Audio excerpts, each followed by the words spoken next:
आज बालोद और रायगढ़ जाएंगे सीएम विष्णुदेव साय। गुरु पूर्णिमा के अवसर पर आयोजित कार्यक्रमों में होंगे शामिल। आपको बता दूं कि सुबह लगभग 10:30 बजे रायपुर से बालोद के लिए रवाना होंगे सीएम विष्णुदेव साय। जामनी पाटेश्वर आश्रम में गुरु पूर्णिमा महोत्सव कार्यक्रम में होंगे शामिल। रायगढ़ के ग्राम बनौरा में गुरु दर्शनम कार्यक्रम में होंगे शामिल। तो आज गुरु पूर्णिमा का पर्व है। विस्तार न्यूज की तरफ से आप सभी को भी शुभकामनाएं। और छत्तीसगढ़ सरकार इसको जोरों शोरों से मना रही है। आज बालोद और रायगढ़ जाएंगे सीएम विष्णुदेव साय। गुरु पूर्णिमा के अवसर पर आयोजित कार्यक्रमों में होंगे शामिल। इस खबर पर अधिक जानकारी के साथ जुड़ गए मेरे सहयोगी खोमन साहू। सीधा उनका रुख करूंगी। खोमन, गुरु पूर्णिमा का अवसर है, सबसे पहले तो आपको बहुत बहुत शुभकामनाएं और साथ ही साथ आप ये बता दीजिए कि छत्तीसगढ़ सरकार इस अवसर को किस तरीके से मना रही है।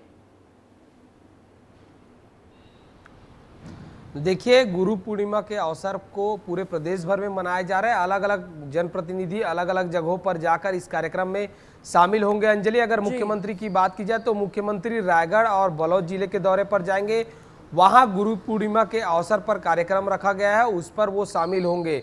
जब कभी भी मुख्यमंत्री दौरे पर जाते हैं अंजलि, तो ये देखा जाता है कि वहाँ के स्थानीय जनप्रतिनिधि, वहाँ के विधायक, वहाँ के वरिष्ठ जन, वहाँ के बुद्धिजीवी से मुलाकात करते हैं। सरकार की जो योजना चल रही है, सरकार के जो कामकाज है, उनको लेकर भी वो फीडबैक लेते हुए नजर आते हैं, सरल तरीके से मिलते हैं। और ये भी वो जब कभी भी वहाँ के स्थानीय लोग कुछ भी मांग करते हैं तो उसको पूरा करते हुए नजर आते हैं। तो आज बालोद जिले के दौरे पर रहेंगे। रायगढ़ उनका लोकसभा क्षेत्र रहा है, 3 से 4 बार वो वहाँ से सांसद रहे, तो एक अलग लगाव भी रायगढ़ लोकसभा क्षेत्र से और रायगढ़ जिले से रहा है उनका। तो आज दोनों जगह के दौरे पर जाएंगे। गुरु पूर्णिमा के अवसर पर कार्यक्रम रखा गया है और जब कभी भी ऐसा देखने को मिलता है कि कुछ भी स्थानीय तौर पर वहाँ की स्थानीय जनप्रतिनिधि मांग करते हैं तो उसका पूरा भी करते हुए विष्णुदेव साय नजर आते हैं। बिल्कुल, तो जोरों शोरों से धूमधाम से खुद मुख्यमंत्री तमाम कार्यक्रमों में शामिल होने जा रहे हैं जो गुरु पूर्णिमा के लिए रखे गए हैं। बहुत बहुत शुक्रिया खोमन तमाम जानकारी के लिए। और बात हो रही है गुरु पूर्णिमा की, तो देखिए मध्य प्रदेश सरकार भी इस कार्यक्रम में हिस्सा लेने वाली है। खुद सीएम डॉक्टर मोहन यादव आज इंदौर जाएंगे। सुबह 10 बजे भोपाल से इंदौर के लिए होंगे रवाना। देवी अहिल्या विश्वविद्यालय में आयोजित कार्यक्रम में होंगे शामिल। गुरु पूर्णिमा के अवसर पर आयोजित होगा ये कार्यक्रम। तो जैसा कि अभी मैं और मेरे सहयोगी खोमन बात कर रहे थे कि छत्तीसगढ़ सरकार तो इसे जोरों शोरों से मना ही रही है, लेकिन मध्य प्रदेश सरकार भी पीछे नहीं है। आज गुरु पूर्णिमा का दिन है, आज हमारी संस्कृति का दिन है और आज इंदौर में रहेंगे सीएम डॉक्टर मोहन यादव। सुबह 10 बजे भोपाल से इंदौर होंगे रवाना। देवी अहिल्या विश्वविद्यालय में आयोजित कार्यक्रम में होंगे शामिल। इस खबर पर अधिक जानकारी के साथ मेरे सहयोगी विवेक पांडे फोन कॉल पर जुड़ गए मेरे साथ। विवेक, आज सीएम डॉक्टर मोहन यादव का क्या कुछ कार्यक्रम रहने वाला है, खासतौर पर गुरु पूर्णिमा को देखते हुए? देखिए अंजलि, मध्य प्रदेश में गुरु पूर्णिमा का आयोजन किया जा रहा है और रविवार के दिन ही मध्य प्रदेश में विश्वविद्यालय और स्कूल इस कार्यक्रम को लेकर खोले गए हैं। और यही वजह है कि मुख्यमंत्री मोहन यादव देवी अहिल्याबाई विश्वविद्यालय इंदौर में गुरु पूर्णिमा के कार्यक्रम में शामिल होंगे और सुबह 10 बजे भोपाल से रवाना होंगे और इंदौर में 11 बजे पहुंच के कार्यक्रम में शामिल होंगे। और करीब गुरु पूर्णिमा के कार्यक्रम के बाद 1 बजे के बाद भोपाल में उनका कार्यक्रम तय हुआ है। और यही वजह है कि मध्य प्रदेश में न सिर्फ मुख्यमंत्री मोहन यादव बल्कि तमाम सारे मंत्रियों को स्थानीय स्तर पर गुरु पूर्णिमा के कार्यक्रम में शामिल होने के लिए मुख्यमंत्री की तरफ से निर्देश भी दिए गए हैं। बिल्कुल, पहले ही ऐलान कर दिया गया था कि जोरों शोरों से 2 दिवसीय कार्यक्रम का आयोजन किया जाए और आज उसमें खुद शिरकत करने वाले हैं सीएम डॉक्टर मोहन यादव। बहुत बहुत शुक्रिया विवेक तमाम जानकारी के लिए। बढ़ते हैं अगली खबर की ओर। देखिए, आज कांग्रेस विधायक दल की बैठक है रायपुर में। नेता प्रतिपक्ष शरणदास महंत की अध्यक्षता में ये बैठक होगी। विधानसभा सत्र को लेकर इसमें चर्चा होगी। विधानसभा में सरकार को घेरने के लिए बनाई जाएगी रणनीति। तो कांग्रेस पार्टी की शुरुआत से ही ये कोशिश नजर आ रही है, जहां अभी आने वाले दिनों में नगरीय निकाय चुनाव होने हैं और विधानसभा सत्र भी होना है। कल से शुरू होना है विधानसभा सत्र, तो उससे ठीक पहले कांग्रेस पार्टी किसी न किसी तरीके से सरकार को घेरने के प्रयास में है। आज कांग्रेस विधायक दल की बैठक होनी है। नेता प्रतिपक्ष शरणदास महंत की अध्यक्षता में होगी ये बैठक। इस खबर पर अधिक जानकारी ले लेते हैं। मेरे साथ बने हुए हैं मेरे सहयोगी खोमन साहू। खोमन, आज कांग्रेस विधायक दल की बैठक है, किन मायनों में खास हो जाती है, खासकर एक दिन पहले विधानसभा सत्र के शुरू होने से? देखिए, इस पे अंजलि रणनीति ये बनाई जाएगी कि क्या क्या ऐसे मुद्दे जिस पर सरकार विफल रही है, चाहे कानून व्यवस्था का मुद्दा हो या खाद बीज की कमी का मुद्दा हो, इसके अलावा अन्य तरह के जो मुद्दे हैं उसको लेकर एक एक विधायकों को जिम्मेदारी दी गई है, जिम्मेदारी दी जाएगी। और यही कारण है कि आज एक निजी होटल में शाम 7 बजे कांग्रेस विधायक दल की बैठक है, जिसमें तमाम वरिष्ठ नेता शामिल होंगे। क्या क्या ऐसे मुद्दे हैं जिसको चिन्हांकित किया जाएगा, चिन्हांकित करके एक एक विधायकों को सौंपा जाएगा, ताकि जो है पूरी तरीके से सरकार को घेरा जाए। यही कारण है कि जो विधानसभा सत्र के ठीक एक दिन पहले ये सत्र बुलाया गया है, ताकि तमाम जो विधायक है, बहुत सारे ऐसे नए विधायक हैं, उन लोग को भी जिम्मेदारी दी जाएगी या सिखाया जाएगा कि किस तरीके से सदन के अंदर प्रश्न को उठाना है। और यही कारण है कि नेता प्रतिपक्ष है डॉक्टर चरणदास महंत, उनकी अध्यक्षता में बैठक हो रही है। कुल मिलाकर समझा जा सकता है नगरीय निकाय के ठीक चुनाव के पहले ये मानसून सत्र हो रहा है। ऐसे में कांग्रेस पार्टी चाहती है कि जनता के हित के मुद्दे उठाकर एक बार फिर जनता को साधने का प्रयास किया जाए, तक सरकार को घेरे। कांग्रेस पार्टी यही चाहती है, लेकिन आगामी दिनों में हम देख पा रहे हैं कि उपचुनाव की स्थिति भी नजदीक आ रही है छत्तीसगढ़ में। तो क्या उसको लेकर भी चर्चा होगी इस विधायक दल की बैठक में? उस पर कुछ जानकारी। देखिए, निश्चित तौर पर रायपुर दक्षिण में चूंकि खाली हो गया है, बृजमोहन अग्रवाल सांसद बन गए हैं, वो सीट खाली है, उसको लेकर कांग्रेस पार्टी लगातार रणनीति बना रही है। और आज की बैठक में जब सारे विधायक बैठेंगे एक जगह, तो ये रणनीति भी बनाई जाएगी कि उपचुनाव के पहले उस पर किस तरीके से सर्वे कराया जाए, किस तरीके से वहां बूथ को मजबूत किया जाए, वहां के वरिष्ठ नेताओं को बातचीत किया जाए। इसके अलावा सर्वे कराया जाए कि आखिर कौन से ऐसे प्रत्याशी को कांग्रेस पार्टी उतारेगी। और हमने देखा है कि इस विधायक दल की बैठक से पहले कांग्रेस पार्टी ने बकायदा मंथन किया है, तो उस उपलक्ष्य से भी ये बैठक बेहद खास हो जाती है। बहुत बहुत शुक्रिया खोमन तमाम जानकारी के लिए। पढ़ते हैं अगली खबर की ओर। देखिए, अमेरिका के पूर्व राष्ट्रपति डोनाल्ड ट्रंप पर हाल ही में जिस तरह से अटैक हुआ, उसने दिग्गज नेताओं की सुरक्षा पर सवाल खड़े कर दिए। ट्रंप पर अटैक के मद्देनजर भारतीय एजेंसीज अलर्ट हो गई हैं। प्रधानमंत्री नरेंद्र मोदी की सुरक्षा में इजाफा किया गया है। यही नहीं, उनकी सिक्योरिटी को लेकर रूस से स्पेशल राइफल भी मंगाई गई है। आपको रिपोर्ट दिखाते हैं इस पर।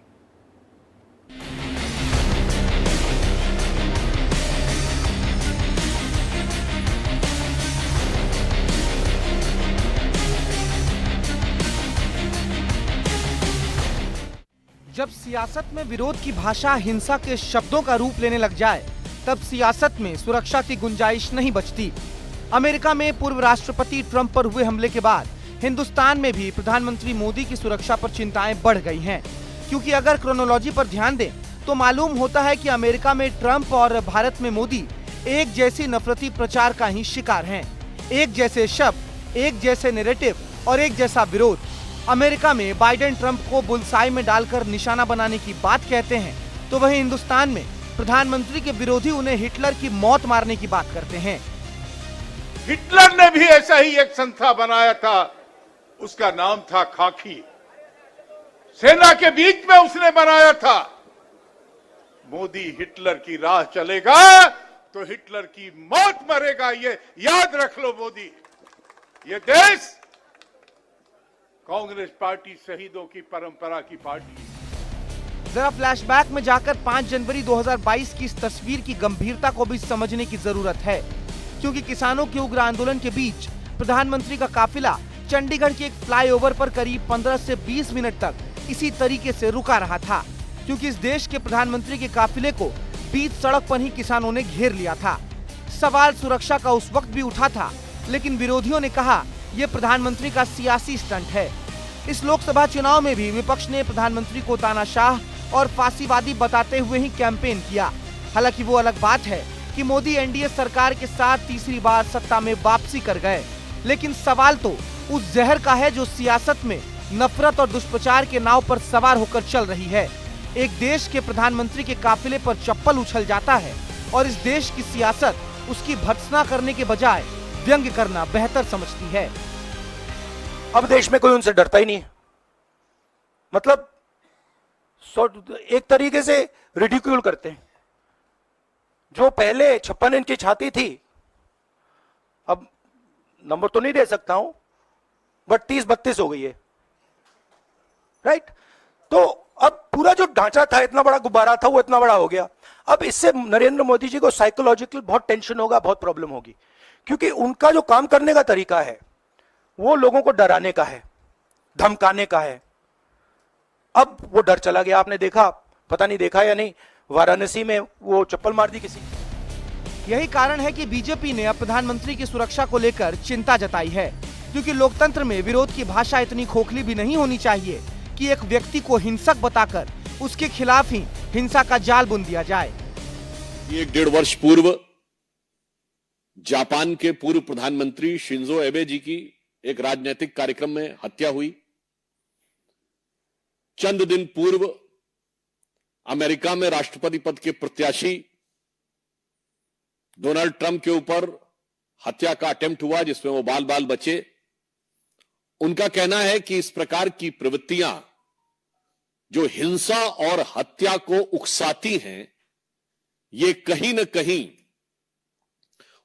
उन बयानों से प्रेरित हो जाती हैं जहां राजनीतिक दल अपने तात्कालिक राजनीतिक स्वार्थ में, शॉर्ट टर्म पॉलिटिकल बेनिफिट के लिए हिंसा और हत्या के शब्दों का प्रयोग करना चाहते हैं। संसद में हिंदुस्तान की हत्या करने वाले बयानों से लेकर प्रधानमंत्री को क्रूर तानाशाह कहना इस देश के युवाओं और नौजवानों के भीतर कितनी नफरत और हिंसा को बढ़ा सकता है, इसका उदाहरण अमेरिका में ट्रंप पर हुए हमले से बेहतर क्या ही होगा, जहां एक 20 साल के लड़के ने हाथ में राइफल लिए ट्रंप पर गोलियां बरसा दी, क्योंकि उसे लगता था कि ट्रंप तानाशाही है, और उसे ऐसा इसलिए लगता था क्योंकि अमेरिका में सियासत ने ट्रंप का ऐसा ही दुष्प्रचार किया। ब्यूरो रिपोर्ट, विस्तार न्यूज।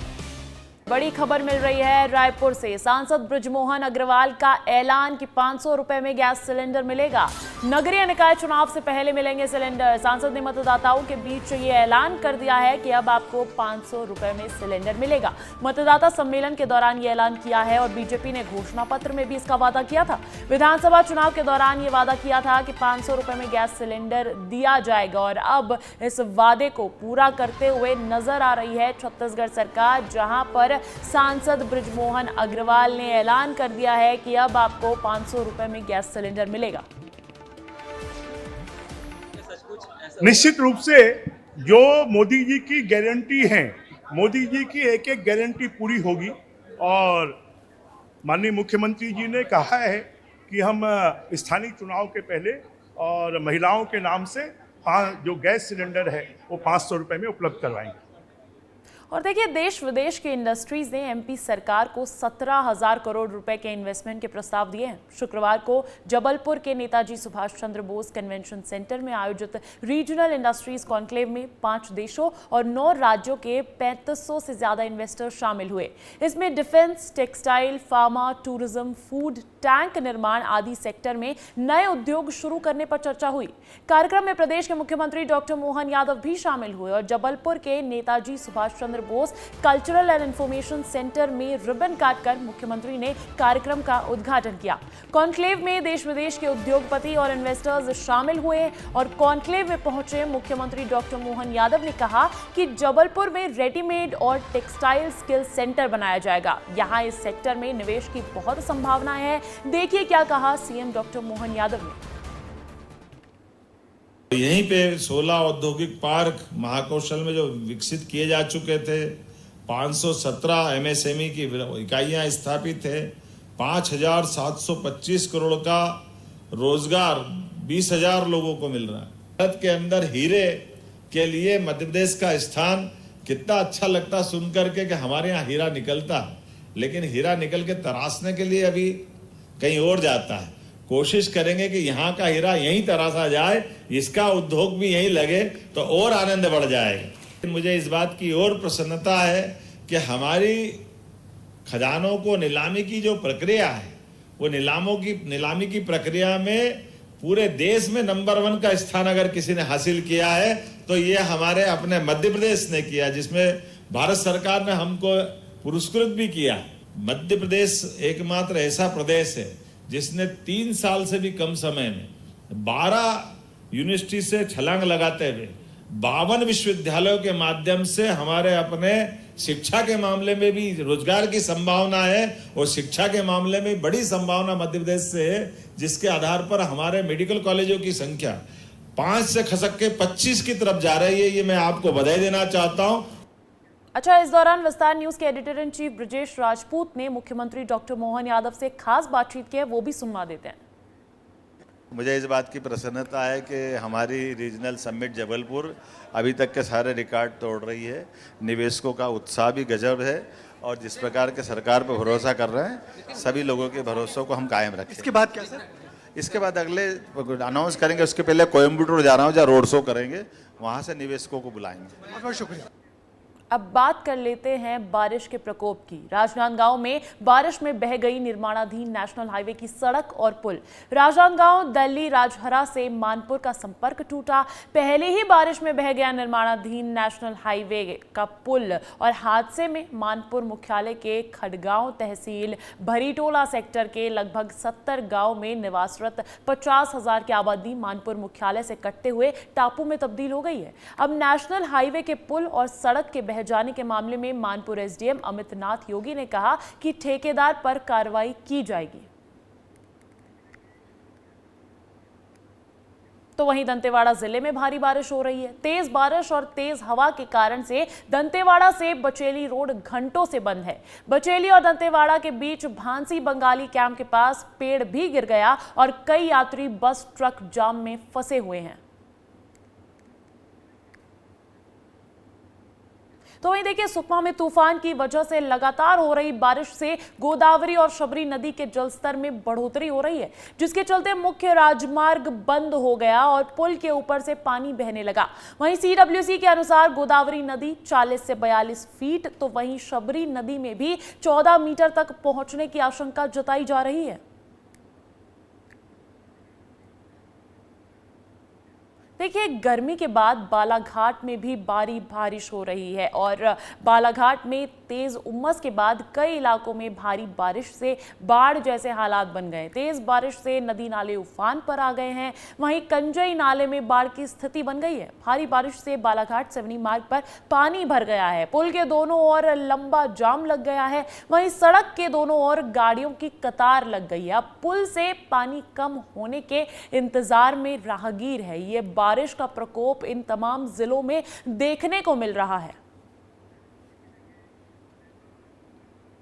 और इसी तरीके की परेशानी झाबुआ में भी देखी जा रही है। झाबुआ में लगातार हो रही बारिश से परेशान किसान इंद्रदेव को मनाने के लिए टोटके कर रहे हैं। झाबुआ के रायपुरिया में युवक को दूल्हा बनाकर गधे पर उल्टा बिठाया गया। साथ में ही जिंदा युवक की अर्थी भी निकाली गई। ये बारात और अर्थी पहले गांव के सभी शमशान घाट की परिक्रमा करते हुए पूरे गांव में घुमाई गई, जिसके बाद टोटके को विधि विधान से पूरा किया गया। झाबुआ सहित पड़ोसी जिले में लगातार बारिश से किसान अब परेशान नजर आ रहे हैं। किसानों की अब फसलों पर संकट मंडराने लगे हैं। हमने उज्जैनी वर्षों से उज्जैनी होती आ रही है। हमने उज्जैनी करते नहीं तो वो अगले करते थे, इसीलिए हमने ये बनाया है। और ये गद्दे पर, उल्टे गद्दे पर बिठा के हमने जुलूस निकाला है। एक जिंदे मुर्दे को हमने जुलूस निकाल के संतान घाट पर पानी नहीं आने से, इसलिए हम ये उज्जैनी किए और पूरे जुलूस निकाले। ये बारिश नहीं हो रही, बरसात, इसीलिए हमने जुलूस निकाला है। और बहुत अनाज सूख रहा है और सब पानी की व्यवस्था हर हमें ये कर रहा है। उज्जैनी निकाल करी है, पूजा कराई, बड़ी पूजा मनाई है। मुर्दा जिंदा हमने पूरा निकाला है। उसको कार्यक्रम किया, सुनसान घाट पे उसने जलाया। और आने वाली 22 जुलाई से सावन की शुरुआत होने जा रही है। ऐसे में भगवान भोलेनाथ के भक्त लाखों की संख्या में उज्जैन बाबा भोलेनाथ के दर्शन के लिए जरूर पहुंचेंगे और बताया जा रहा है कि 50 लाख श्रद्धालुओं के उज्जैन आने की संभावना है। ऐसे में श्रद्धालुओं की सुरक्षा एक बहुत बड़ी चुनौती है, जिसके लिए अभी से पुलिस सुरक्षा की तैयारियां कर रही है। 5 ड्रोन कैमरे से लगातार निगरानी रखी जाएगी और पूरे मार्ग में 2000 पुलिसकर्मी को तैनात किया जाएगा। और भी बारीकियों से तैयारियों का जायजा लिया है विस्तार न्यूज के संवाददाता संतोष कृष्णानी ने। आप भी देखिए। जिला प्रशासन की बात करें, पुलिस प्रशासन की बात करें तो दोनों ही चाक चौबंद व्यवस्थाओं की बात कर रहे हैं। जिला प्रशासन की बात करें तो तमाम अधिकारियों को दिशा निर्देश दिए गए हैं कि पूरे सवारी मार्ग पर विद्युत सजा, सड़कों का निर्माण, गड्ढे भरे जाएं, उसकी तैयारियां जोरों शोरों से कर ली गई है। और पुलिस प्रशासन की बात करें तो 2000 से भी ज़्यादा पूरे सवारी मार्ग, महाकाल मंदिर क्षेत्र में 2000 पुलिसकर्मी पूरे तैनात रहेंगे। जो बड़ी बड़ी छतें हैं वहां पर भी पुलिस कर्मियों को दूरबीन के माध्यम से निगरानी रखी जाएगी, कोई असामाजिक तत्व तो उसमें नहीं घुस रहा है। और 5 बड़े ड्रोन से पूरे सवारी मार्ग को चाक चौबंद तरीके से सीसीटीवी कैमरे के माध्यम से निगरानी रखी जाएगी। महेश सिंह ठाकुर के साथ संतोष कृष्णानी, विस्तार न्यूज, उज्जैन।